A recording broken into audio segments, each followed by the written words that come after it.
Hello, Kentucky friends. Unfortunately, Kinney committed to Kansas, and now he wants to drag Stokes there? That would be bad and worrying. But should Pope be worried? Let's analyze this news. Kinney's decision to commit to Kansas instead of Kentucky brought a wave of frustration to BBN. After all, it's always difficult to see a local talent, especially a five-star point guard like Kinney, choose to wear the jersey of a historic rival. The fact that he publicly declared his intention to try to influence Tyron Stokes, the number one player in the 2026 class, to follow him to Lawrence only amplified this sense of unease among Wildcats fans. However, should the scenario be seen as a real threat or just another chapter in the complex web of college recruiting? First, it's important to recognize that the narrative of players bringing other players to certain programs doesn't always hold up in the long run.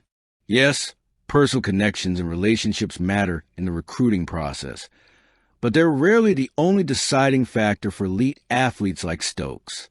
Players of this caliber often make their decisions based on a thorough analysis of where they see the best fit for their individual development, both on and off the court. And in this regard, Mark Pope and his staff have worked hard to position Kentucky as the ideal destination for Stokes. Tyron Stokes isn't just another prospect. He's considered a generational talent, capable of redefining the future of any program fortunate enough to have his services. Therefore, the race for his signature is far from straightforward. Kansas and Oregon are undoubtedly investing heavily to secure his arrival, but it would be a mistake to underestimate Kentucky's attractiveness. The program's history, combined with Pope's strategic vision, offers something few teams can match: a global platform for achieving maximum success in college basketball and, potentially, the NBA. It's understandable that some fans are questioning Pope's recruiting efforts after the loss of Kinney. However, it's crucial to remember that recruiting is a long-term game, full of ups and downs. Losing a target doesn't mean the collapse of the entire strategy. On the contrary, it can serve as fuel for future adjustments and advancements. Furthermore, Pope has already demonstrated his ability to position himself competitively to attract high-level players. While Kentucky has yet to officially commit to the 2026 class, this shouldn't be interpreted as a failure, but rather as an opportunity to positively surprise in the coming weeks. Stokes, in particular, appears to be at a critical stage of his decision-making, and the next few days will be crucial for all parties involved. Kinney's words, while concerning to some, shouldn't be seen as a definitive blow to Kentucky's chances. Stokes has shown maturity and focus in navigating this process, and all indications are that he will make his decision based on what he believes is best for his career, regardless of outside influences. If Pope can secure Stokes' commitment, it would not only put an end to recent criticism, but also solidify Kentucky as a major player in the 2026 recruiting campaign. Even though the competition is fierce, the program's track record and Pope's dedication to building authentic relationships with players offer plenty of reason for optimism. For BBN fans, this is undoubtedly an exciting and, let's admit, nerve-wracking time of year. But recruiting is exactly that, a roller coaster of expectations, rumors, and unexpected decisions. Instead of giving in to pessimism, it's time to trust the work being done behind the scenes and believe that Kentucky still has a lot to offer Tyron Stokes and the future of the program. Kentucky enters its sixth week of the season with a clear dilemma: how to win football games amid the obvious limitations of its offense. The answer, it seems, lies in a more patient and disciplined approach, something both head coach Mark Stoops and offensive coordinator Bush Hamdan have been repeating in recent days. This isn't empty talk. It reflects the reality of a team that needs to reinvent itself without abandoning its identity. Stoops was blunt in defining the offense as methodical and not very explosive, an assessment that may sound critical, but in practice, opens a door to understanding the strategy being developed in Lexington. Kentucky can't afford to make major mistakes. The loss to South Carolina, marked by 4 turnovers in the second quarter alone, made this clear. In this scenario, Hamden's mission is to adjust the gears and find a balance between caution and boldness. The offensive coordinator isn't shying away from the challenge. In his second season with the program, he's already realized that winning at Kentucky requires a different approach than his time at Missouri, Washington, or Boise State. While offense was a central engine elsewhere, here the DNA is different. Solid defense, a physical running game, and a controlled ball that keeps the team alive. "We need to play differently to win football games," said Hamden, acknowledging that taking risks can only be done in a calculated manner. This is the essence of the debate. How much risk should we take without compromising ball security? Quarterback Cutter Boley, young and in the process of maturing, is a fundamental part of this equation. The team knows that exposing him too much can mean sacks and turnovers in a row. Therefore, the focus is on accelerating decisions, getting the ball out of his hands quickly, and avoiding falling into a two-possession deficit, a scenario that has historically been fatal for the Wildcats. The difficulties in finding open wide receivers only reinforce the need for prudence. Long third downs become traps, requiring safe choices. For many fans, it may seem frustrating to see the offense opt for conservatism, but in the SEC, where every mistake costs dearly, the strategy becomes logical. Hammond himself recalled that against powerhouses like Ole Miss and Georgia, Kentucky was competitive by adopting a methodical approach, holding the ball, controlling the tempo, and staying in the game until the fourth quarter.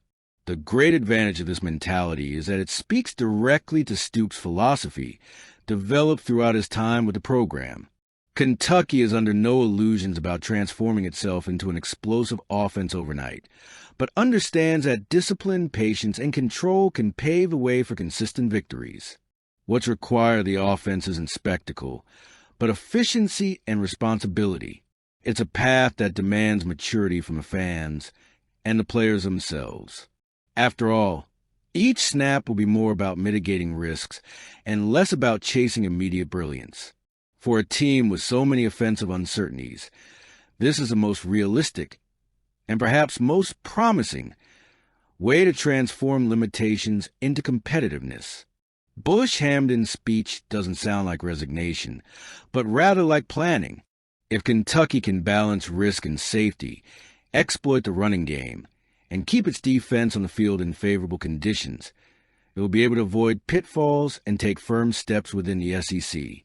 ESPN's analysis was a cold shower for the Kentucky football program, but also serves as a wake-up call and fuel for adjustments. Bill Connelly spared no criticism, placing the Wildcats' quarterback position last among the 68 Power 4 teams. Amid this harsh diagnosis, there's an inevitable conclusion. The challenge is enormous, but the season still offers room for improvement, especially under the guidance of Mark Stoops and offensive coordinator Bush Hamden. The numbers on display are stark. Cutter Boley and Zach Calzada combined for just 636 passing yards and 3 touchdowns in the first 4 games.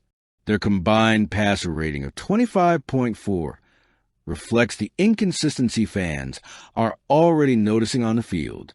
However, within these indigestible statistics, there's a spark. Boley's performance against Eastern Michigan, when he threw for 240 yards and 2 touchdowns, including 7 connections for more than 20 yards. This analysis shows that, with space and rhythm, the young quarterback has the potential to break the label imposed on him prematurely. Calzada, on the other hand, failed to produce when called upon. His performances fell short of expectations, with interceptions and an injury that left Boley with a permanent spot.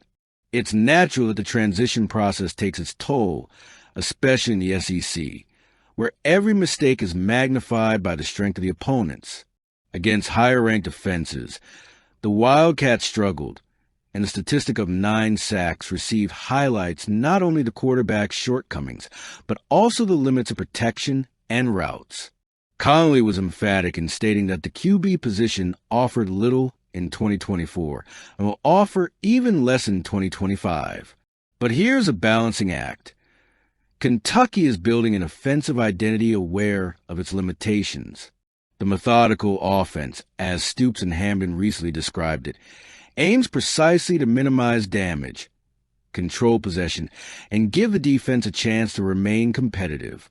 If the quarterbacks haven't clicked yet, it's because the adjustment process is real and inevitable. What's expected from here on out is a gradual evolution from Boley. The raw talent is there. The challenge is to transform it into consistency, something that may come as he adapts to the SEC's rhythm. The game against Athens this weekend is the biggest test so far, and it's precisely in these moments, when external pressure mounts and criticism resonates, that young players have the chance to transform narratives. For Kentucky, being at the bottom of an ESPN ranking may seem like a stigma, but it can also act as motivation. In Lexington, Stokes has already seen him turn adverse scenarios into improbable victories.